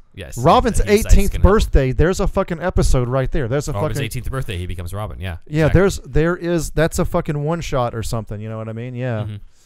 And of course, along the way, he ends up confronting Stan Rutledge, the ringmaster, who is the inside man, as well as Boss Zuko, and bringing them to justice. And he becomes Robin. And that's the version that I would combine, using pretty much as much as I could out of everybody in this version. So yeah, what do you think, Andrew? Do you agree with that? He gets the iPad with the following being Oracle, basically, right? You did say that, right? Yeah, he gets the computer. He gets to be on the back computer, the back stuff computer. Like in the New 52 version. I don't know if I really want him to be so good at detective work that he figures out Bruce Wayne is Batman earlier. I feel like that's kind of unnecessary because he's not really the master detective. That seems like more of a Tim Drake thing. It's like making Flash faster than Superman. Or no, Superman faster than Flash. Flash, yeah. It's like you got to give these characters their, top skill, and Batman's detective thing is kind of important, especially if this kid's a kid. Maybe somebody else down the line, or an adult Tim Drake or something like. But yeah, it just doesn't really work if he's that's not in the Ben Wan version. Yeah, I do like the acid. I do like it being the same acid as the Two-Face one, just because maybe Zuko's connected with the Maronis, that type of thing. But I mainly like it because of that annual Robin Annual #4, where the cops just think maybe it was an accident. Then again, that doesn't really work if he's taking him in as a material witness. I don't know. I have to think about that. But I do like the idea. That part needs to be maybe honed in a little bit. That's all I'm saying. It's not the worst thing in the world. The timing of it? Okay, so maybe it's a smartphone app that Zuko uses, like you said. Maybe take that out, too. I take it back. I take that back. Maybe there's a guy in the mob that is an acid. A guy really fucking loves acid, and he's like a quote-unquote acid expert. I don't know. Maybe it doesn't... Maybe it doesn't fucking matter. Maybe it doesn't matter. Who cares? Yeah. I don't think it matters as much. I mean, it honestly didn't occur to me to differentiate all the different ways the rope was cut until I was like in the middle of it. I'm like, hey, that is kind of different. And then I started tracking like when was it acid, when was it cut, when was it the bolts, all those type of stuff, all those type of things. It's just you know, we pick apart everything anyway in this this podcast. A lot of Batman fans do, and ultimately, I am a Grant Morrison subscriber in the sense that I think when I read something, I don't really care who pumps the Batmobile's tires. I don't. Right. Yeah. Like I do. I like going into it whenever we talk about it like this. But if I'm by myself reading it, the main thing is what are the characters going through? Mm-hmm. How is the action fun? You know, like just I'm more of like character motivation, stuff like that. That's the important stuff. All this other stuff is kind of like whatever. Like did this comic move you? Was it intriguing? Was it just interesting? Was it funny? That's really what it boils down to. It's not like, you know, the quote is who pumps the Batmobile's tires? No one does. It's a made-up story. It's some line like that from Grant Morrison. And it's of course, Dick Grayson, though, during his training period. I gotta have you do something, Dick. What does this have to do with crime fighting? Like you'll find out when you're older. But that's not of course you can answer that question, but it's not the point of Grant Morrison's statement. Mm-hmm. When you read a story, whether it's comic books or a fucking novel or whatever, it's to me, and I think to Grant Morrison, it's not about these mechanical things as much as it is about the human element, the human drama, fucking, you know, people taking vows to themselves, you know, like there's a scene in Arkham video game where you know, a pre-Batgirl Barbara says, "Why do you do what you do?" And then Batman says, "Because I made a promise." And it's just like, that's fucking cool. Like that kind of shit. Like that's the important shit. I would incorporate emotional shit like that. Yeah, I would incorporate the candlelit vow in my version. Yeah, of, Batman inducting Dick into it. That's a cool scene. Characters that make decisions and have agency and stuff like that. Of course, we've gotten granular as hell, and we do that all the time in this podcast, but I don't even know why I got on this. I guess because it's a year in. We're near the end here, but we're near the end of this, This episode's long enough anyway. Anyway, that's it. That's it. Yes, but I would have, if this were a movie, you would have seen young Bruce Wayne by candlelight, and then you would have the bookend with him inducting Dick Grayson also by candlelight, just so that you have that emotional tie-in of the two men and the fact that he's going to take this kid on the same journey, but hopefully make him better than what he was, at least in terms of being more healed. Maybe not a better crime fighter, but certainly a more healed person. So I think that's the best part of this, is that, you know, Batman is out to help prevent people from going through the same pain he went, and that doesn't just mean saving other people's parents. Right. That means helping them overcome their own traumas, maybe in a better way than he overcame his own. So just notoriously through the comics, Dick has been able to overcome his parents' death a lot better than Bruce has in continuity. Yeah. And I think a lot of that is because of Bruce, ironically. That emotional thing is, and that contrast with Bruce is definitely like more worthy than how the acid was timed. Yes, exactly. Way more important. I think we can agree on that. Yeah. Yeah. I think we can agree on that. So that is superhero stuff you should know. Boom! All right, let us go into... All right, so we're going to go into some of the comments. I'm going to go into a couple of comments from the Ben Cave that we got. Shit. So, thank you to user Greg or Craig, who said, quote, "Thank you, Ben, for setting the record straight about Harvey Dent." This is on the Ben Cave episode on Batman Returns. He said, "I'm so tired of reading articles and listening to podcasts trotting out the myth that Max Schreck was originally Harvey Dent, even after Daniel Waters, the film's writer, debunked that rumor. There are no Batman Returns drafts online where Dent is the villain, but there is, as you say, one in which Max Schreck was originally set up to be the Penguin's older brother. In the end, they decided to change this and instead make Schreck a self-made man and entirely unrelated to Oswald Cobblepot, which I personally prefer." I don't know if I have one preference one way or the other of Schreck being Cobblepot's brother or not.